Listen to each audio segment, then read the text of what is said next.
उन्नाव से सुपरफास्ट खबरें देखने के लिए चैनल को सब्सक्राइब करें। खबर उत्तर प्रदेश के जनपद उन्नाव की नगर पंचायत ऊगू से है, जहां सभासदों ने जिलाधिकारी को शिकायती पत्र देकर जांच की मांग की है। सभासदों ने शिकायती पत्र में बताया कि वर्ष 2015 से 16 में निर्मित अंत्योष्टि स्थल को वर्ष 2023 से 24 में नए निर्माण के रूप में दर्शाकर लगभग 30 लाख रुपए का भुगतान कर दिया गया, जबकि मौके पर केवल मरम्मत एवं पुताई का कार्य कराया गया है। इसी प्रकार वार्ड संख्या 8 नेवादा पश्चिम तरखला में पहले से निर्मित नाली को 2 अलग-अलग योजनाओं में नया निर्माण दर्शाकर करीब 17.55 लाख रुपए से अधिक का भुगतान किए जाने का आरोप लगाया गया है। सभासदों ने उच्च स्तरीय जांच की मांग की है। क्या नाम है आपका और कहाँ के आप निवासी हैं? मैं कुलदीप पांडे नगर पंचायत ऊगू का निवासी हूँ। मेरी माता जी सभासद हैं गीता पांडे, और वो अस्वस्थ हैं, कैंसर की पेशेंट रही हैं। तो कार्यभार जो है मैं उनका देखता हूँ, उन्होंने जिम्मेदारी हमको दी है देखने के लिए। क्या मामला है जो आप जिला अधिकारी से आज मिलने आए हैं? जिलाधिकारी महोदय से आज मैं मिलने आया हूँ इस पॉइंट ऑफ व्यू से कि नगर पंचायत में हमारे बहुत ही भ्रष्टाचार हो रहा है, जो कि चरमोत्कर्ष पे भ्रष्टाचार पहुँच चुका है।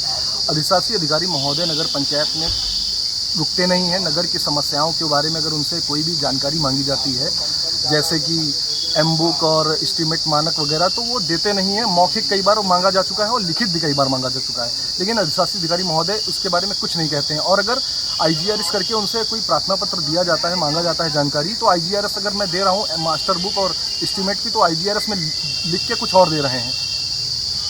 तो जिलाधिकारी जी ने आपको क्या आश्वासन दिलाया? आश्वासन ये मिला जिलाधिकारी महोदय से कि पिछली बार जब हम लोग आए थे जिलाधिकारी महोदय के पास, तो उन्होंने ये हमको आश्वासन दिया था कि जल्द से जल्द कार्रवाई होगी। जितने भी हमारे लोगों के द्वारा प्रार्थना पत्र दिया गया था नगर पंचायत में जो भ्रष्टाचार हो रहा है, जैसे कि हमारे रामनगर वार्ड नंबर 3 में अभी अंत्योष्टि स्थल बना था। अंत्योष्टि स्थल के लिए 28 से 30 लाख रुपए समथिंग आया था, जो कि पहले बना था और इस समय रिसेंट के लिए 28 से 30 लाख रुपए आया था। और उसमें क्या था कि उसका निर्माण करने के लिए या किसी चीज़ के लिए आया था, तो वो अंत्येष्टि स्थल बिल्कुल सही था। उसमें क्या कराया उन्होंने, भ्रष्टाचार इतना हुआ कि उसकी प्लास्टर तोड़वा के उसके ऊपर प्लास्टर चढ़वा दिया गया बालू वाला, और टीन हटा के टीन चढ़वा दिया गया, और समथिंग बोरिंग एक करवा दी गई, या तो बोरिंग शायद पहले से थी या बोरिंग करवाई गई है, और 28 से 30 लाख रुपये चट हो गया, बल्कि वो पहले अच्छी कंडीशन में था। और ऐसे अनेकों भ्रष्टाचार नगर पंचायत ऊगू में हुए हैं, और जिसके बारे में हमने DM महोदय से हमने ये अवगत कराया था। लेकिन जो पहले हमने प्रार्थना पत्र दिया था उसमें कोई भी कार्रवाई अभी तक नहीं हुई है। और अधिशासी अधिकारी हमारा जो है एग्जीक्यूटिव ऑफिसर राजेंद्र दुबे जी, वो नगर पंचायत में रुकते नहीं है। नगर में कई प्रॉब्लम्स हैं, कई मुद्दे ऐसे हैं जिसपे उनसे कोई क्वेश्चन करते हैं तो आंसर सही मिलता नहीं है। अभी प्रधानमंत्री आवास की वो हुई थी, लिस्ट जारी की गई थी, प्रधानमंत्री आवास की जांच हुई थी। उसमें ये था कि लेखपाल वगैरह जांच करते हैं, जो कि अधिकारी होते हैं। उन्होंने क्या किया, एग्जीक्यूटिव ऑफिसर ने, कि लेखपाल से 4-5 घरों की जांच करवा दी। उसके बाद सब जो भी नगर पंचायत के आउटसोर्सिंग के कर्मचारी थे उनसे जाँच करवाई गई है। सब चपरासी वगैरह थे, उनसे जाँचें करवाई गई हैं कराई। और डायरेक्ट उन्होंने EO ने क्या किया कि सिग्नेचर करके प्रधानमंत्री आवास की लिस्ट भेज दी, जिसमें हम लोगों के द्वारा जब पता चला कि कई पात्र लोग थे, अपात्र किए गए थे और पात्र को अपात्र किया गया था, तो हमने शिकायत की थी तहसील समाधान दिवस में। तो उसकी दोबारा जो जांच हुई थी, तो जांच में पाया गया था कि वाकई में अधिशासी अधिकारी महोदय ने जो पात्र लोग थे उनको अपात्र किया था। उन्होंने रिपोर्ट उसमें लगाई थी ये चीज़ के लिए। तो भ्रष्टाचार चरम पे हमारे नगर पंचायत ऊगू में है, और मैं माननीय मुख्यमंत्री जी को भी हम नगर पंचायत ऊगू की तरफ आकर्षित करना चाहते हैं।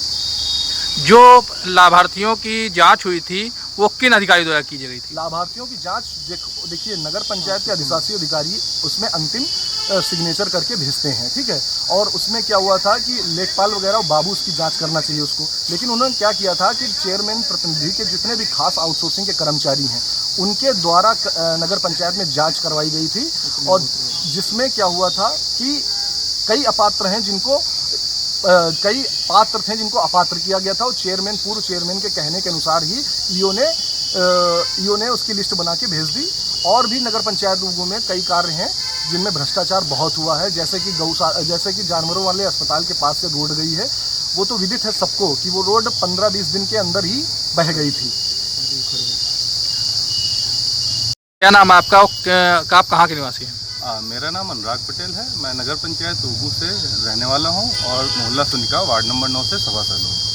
सभासद जी, आपने आज जिलाधिकारी को प्रार्थना पत्र दिया है। किन मुद्दों को लेकर आपने प्रार्थना पत्र दिया है? आज जिलाधिकारी महोदय से हम अभी पिछले 15 रोज पहले मिलने आए थे, तब हमने अपने यहाँ पे जो भ्रष्टाचार हुआ है, खासतौर पे जो रोडों की गुणवत्ता है उसके रिगार्डिंग एप्लीकेशन दी थी। उस पर कुछ कार्रवाई हुई नहीं है और हमें कोई जानकारी भी नहीं दी गई थी। उसके अलावा और भी मुद्दे थे, जैसे हमारे यहाँ पे अंत्योष्टि स्थल है जिसका गुणवत्ता विहीन कार्य किया गया, पैसा पूरी तरीके से हजम कर लिया गया। इवन उसके बाद हमारे यहाँ जो जल निकासी के तहत नाली और नालों का निर्माण था और साथ में आदर्श योजना के अंतर्गत हमारे यहाँ पूरी रोडों का निर्माण था, उसमें डबल बिलिंग की गई, एक बार भी काम नहीं कराया गया। ज़मीनी स्तर पर सिर्फ लोपन का कार्य कराया गया है। इन सब चीज़ों की हम लोगों ने जानकारी यहाँ पे डीएम महोदय को दी है आके। उन्होंने हमें अश्योर किया है कि हाँ, जल्द से जल्द जांच गठित की जाएगी, टीम गठित की जाएगी और जांच होगी। इसके साथ मैं आपके दर्शकों और उत्तर प्रदेश की पब्लिक को ये बात से अवगत कराना चाहता हूँ, नगर पंचायत में एक बहुत ही उत्तम व्यवस्था चल रही है राजनीतिक ढंग से देखें तो। बाबा साहब अम्बेडकर का संविधान में एक वो था कि सभी दबे कुचले वर्गों को शोषण न होना चाहिए, बराबर में उनको पहचान मिलनी चाहिए। उसके मुताबिक आरक्षण के अनुसार हमारे यहाँ अनीता पासी देवी जी को अध्यक्ष पद पर नियुक्त किया आम जनता ने। लेकिन वहाँ पे जो इस तरीके का बंदर बांट चल रहा है, जहाँ पे उच्च वर्ग के जो पूर्व अध्यक्ष अनुज कुमार दीक्षित, उनके भाई अखिलेश दीक्षित और अवधेश दीक्षित, इन्होंने पूरी तरीके से नगर पंचायत को हाईजैक कर लिया है। ये अनीता पासी, आपको मैं बता दूं कि आप डायरेक्टली अनीता पासी को कभी कांटेक्ट भी नहीं कर सकते हैं। उनका फ़ोन नंबर भी अनुज कुमार दीक्षित जी ने अपना फ़ोन नंबर लगा रखा है। हर एक काम की फाइलें देखना, किसी पद पे नहीं है अगला आदमी, वो प्रतिनिधि भी नहीं बन सकता है क्योंकि ना तो पति है ना तो पुत्र है। फिर भी वो पूरी तरीके कार्यालय के हर एक फाइल को देखता है। अपने भाई भतीजों सबको उसने कार्यालय के एक बड़े एक टेक्निकल पदों पे नियुक्त कर रखा है, ताकि किसी भी सभासद या आम नागरिक के पास कोई भी फाइल न पहुँचे, कोई भी जानकारी ना हो। अशासी अधिकारी महोदय, एसडीएम महोदय सभी उस भ्रष्टाचार में लिप्त हैं। अभी कहने को तो ये भी चीज़ें सुनने में आती है कि पूरा सिस्टम ऊपर से नीचे तक ना सबका कट बंधा हुआ है, सभी मंत्री जी से लेके सभासद तक का सबका कट बंधा हुआ है। तो पता नहीं क्या है, बट बहुत ही बुरी तरीके से फंस चुका है हमारा नगर पंचायत को। इस दलदल से निकालने के लिए हम अभी तो अपने जिलाधिकारी महोदय के पास आए थे और उम्मीद करते हैं कि वो हमारी समस्याओं का निवारण करेंगे। लेकिन अगर ज़रूरत पड़ी तो हम आगे मुख्यमंत्री जी के पास भी अपनी फरियाद लेके जाएंगे और हम लोकायुक्त जी के पास भी अपनी शिकायतों को लेके जाएंगे, ताकि ये जो पैसा है, आम पब्लिक का पैसा है जो उन्होंने टैक्स से दिया है, टैक्स से जैसे रोडें बन रही हैं या फिर जिन्होंने इनकम टैक्स भरा है, वो पैसा किसी ऐसे ठेकेदार की जेब में ना जाए। इवन आपको मैं बताता हूँ, हमारी नगर पंचायत में पिछले 3 वर्षों में तकरीबन 20 करोड़ का काम आया होगा और तकरीबन 15 से 17 करोड़ सैंक्शनड है, जिसका काम टेंडर वगैरह हो रखा है और आगे प्रस्तावित भी है कि 15-20 करोड़ रुपए आएंगे। ऐसा कहा जाता है कि ठेकेदारों के द्वारा कि इस 5 सालों में वो 20 करोड़ की कमाई करेंगे। तो आप समझ सकते हो किस लेवल तक का भ्रष्टाचार है। अगर 20 करोड़ एक ऊगू जैसी नगर पंचायत जहाँ पे सिर्फ 6000 जनता है, वहाँ पे अगर एक ठेकेदार अपनी जेब में रख रहा है तो ये बहुत ही दयनीय दशा है। हम लोगों को इसके बारे में सोचना चाहिए और मैं चाहता हूँ आप इस चीज़ को जितने ज़्यादा से ज़्यादा लोगों के बीच तक लेके जाएं और ताकि वहाँ पे कोई कार्रवाई हो और पब्लिक को न्याय मिले। आपको क्या लगता है जिलाधिकारी जी के यहाँ से आपको न्याय मिलेगा?